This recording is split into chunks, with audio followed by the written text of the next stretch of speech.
I often thought of myself in terms of that old Chinese proverb, the wise become Confucian in good times, Buddhist in bad times, and Taoist in old age.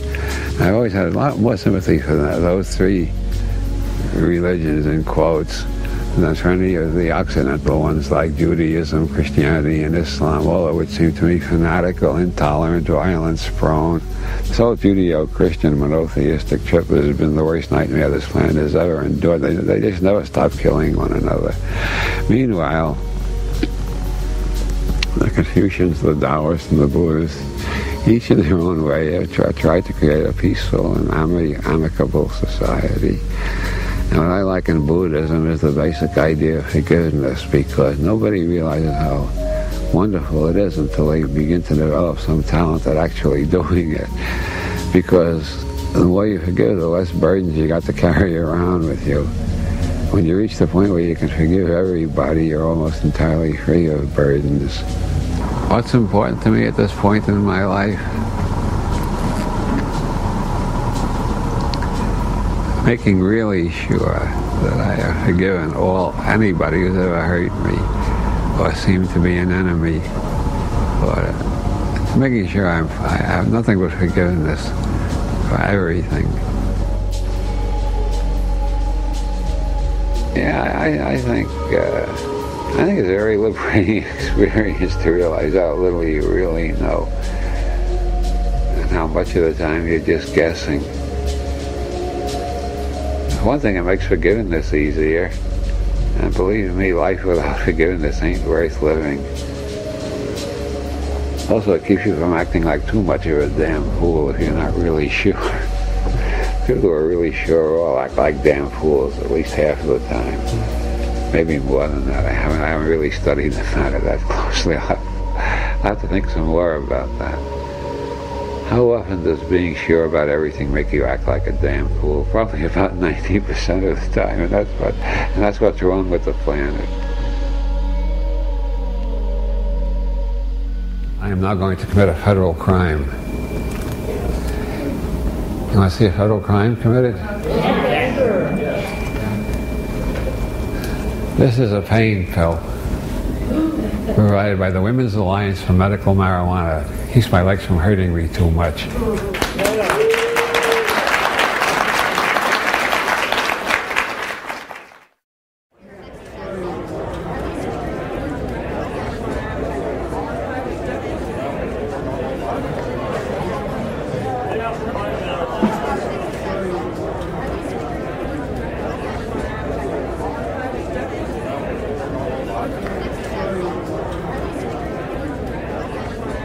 Tell me why you're here today and what you hope to achieve. Well, in the first place, I hope to get to my medicine so my leg won't go on hurting the way it's been since they cut off my supply.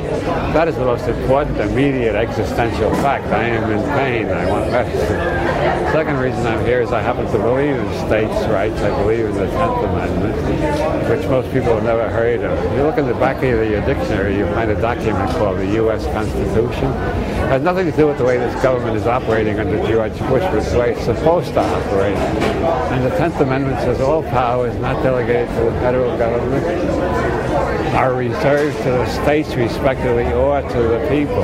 Now the state of California and the people of California are behind me. The federal government has no right to condemn me to a life of constant pain, which is what they're trying to do. I don't know what kind of sadistic son of a bitch George Bush is, why he wants to leave people in pain like this, but I don't approve of it, I don't like it, and I'm ready to fight for my right to be free of pain. If you're going to be in pain most of the day, you're not going to enjoy your life much. And George Bush insists that God has appointed him to ensure that I spend the rest of my life in pain without any relief. And I say, fuck you, George Bush, you should have these pains in your goddamn life. I know it doesn't sound very, I'm a Buddhist most of the time, but today I'm too angry to be a Buddhist. I'll get back to being a Buddhist tomorrow. Anything else you want to add? Any final thoughts today? Yeah, I'm sorry for my bitterness against George Bush. He is equally empty, equally blessed, and equally a coming Buddha. The trouble is the asshole doesn't know it. Okay.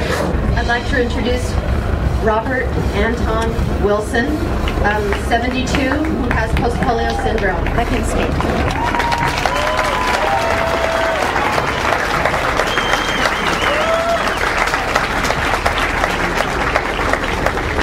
I am indeed Robert Anton Wilson, and I do indeed have post-polio syndrome, but I am not 72, I am only 70.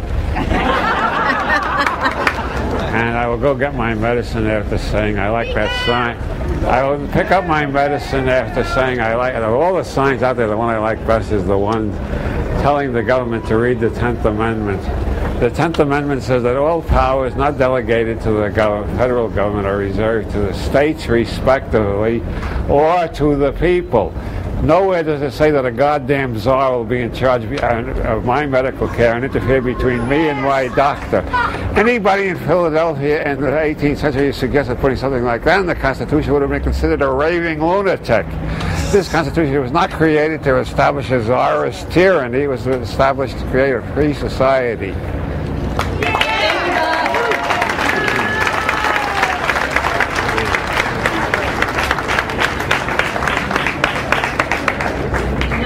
Introduce Wayne Meyer.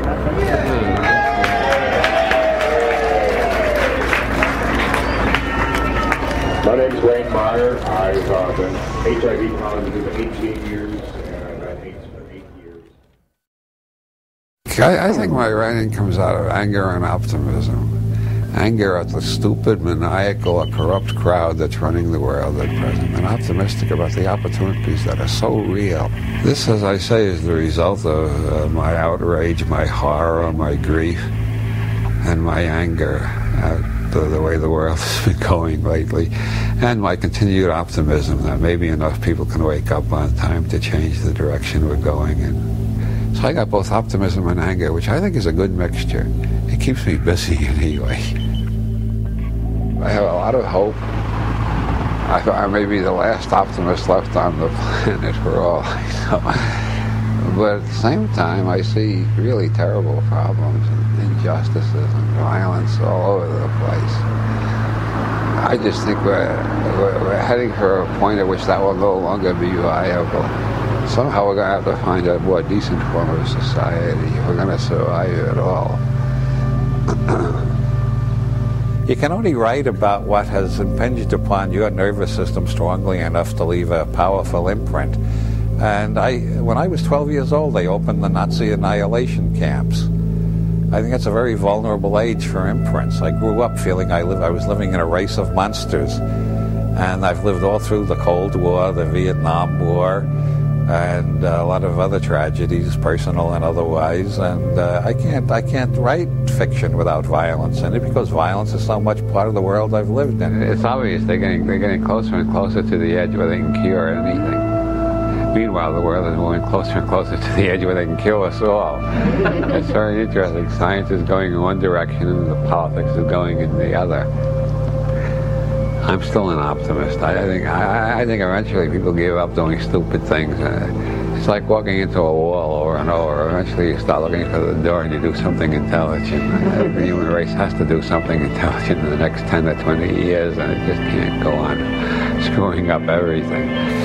We're living among infinite possibilities, and the prevalent philosophies of postmodernist pessimism that come out of the universities are really a major tragedy. The opportunities for progress and change of a positive nature are absolutely tremendous. And anybody who tells you that we're running out of resources, we're in a terrible mess, they're idiots. We can't run out of resources. Resources exist when the human mind sees how to use something. To say we're running out of resources is like saying we're running out of brain cells. I don't know why so many people spend so much time in a pessimistic reality tunnel. It's a miserable place to live. But some people feel if they leave it, they feel guilty. If you're not in a pessimistic tunnel, you're not responsible. But once I get out of it, I never wanted to go back into it again. As far as I know, I'm the only survivor of the 60s who was just as angry and just as optimistic as I was then. Besides, until I die, I might as well be optimistic. Every day you got choices to make, and the more optimistic you feel, the more likely you are to make charitable and kindly choices rather than angry and bitter ones. If you want to be the most depressed person in the world, get up every morning, remind yourself George Bush is still in the White House, and then listen to CNN for a while, where you'll find out that American bombers are pounding another part of Afghanistan. If you think about George Bush and other gloomy things every day, eventually you get pessimistic enough that eventually you'll take an overdose of the sedative your doctor gave you to control your depression. Then you'll be out of it. The main rule is do it every day. Want to become a concert pianist? Do it every day. Want to be a writer? Do it every day. Want to become depressed? Think of depressing thoughts every day. Want to become an optimist? Think of cheerful thoughts every day. Do it every day. I think over the course of my life, I have evolved from a basically rational person to a basically intuitive person, without completely losing my reason, I hope. And intuitive people do tend to live in the future. I don't believe in golden ages. I don't believe in the past. But I think a golden age is possible in the future, and why not try for it?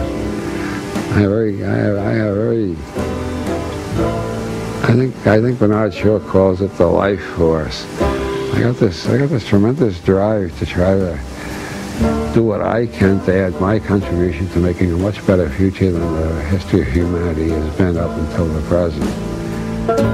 And I think the joy of art is trying to convey what you perceive so that other people will perceive it more or less the same way. Art is a form of seduction. I mean, there are rapists in the intellectual world. They become politicians. The seducers become artists.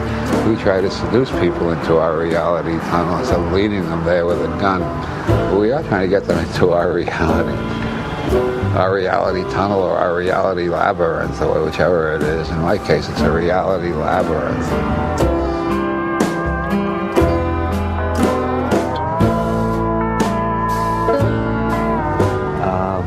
Bob is a wise man, and that's the way he is in person, and that's the way he is in his writings, and that's the way he is on stage. At events where Bob was a speaker, and I've just seen people come up to him and be grateful to him for having awakened them. I think he has served the purpose of being an alarm clock to people's psyches, and they appreciate that because the whole culture seems to be aimed at lulling them to sleep, and so a human alarm clock is a very welcome sound and sight.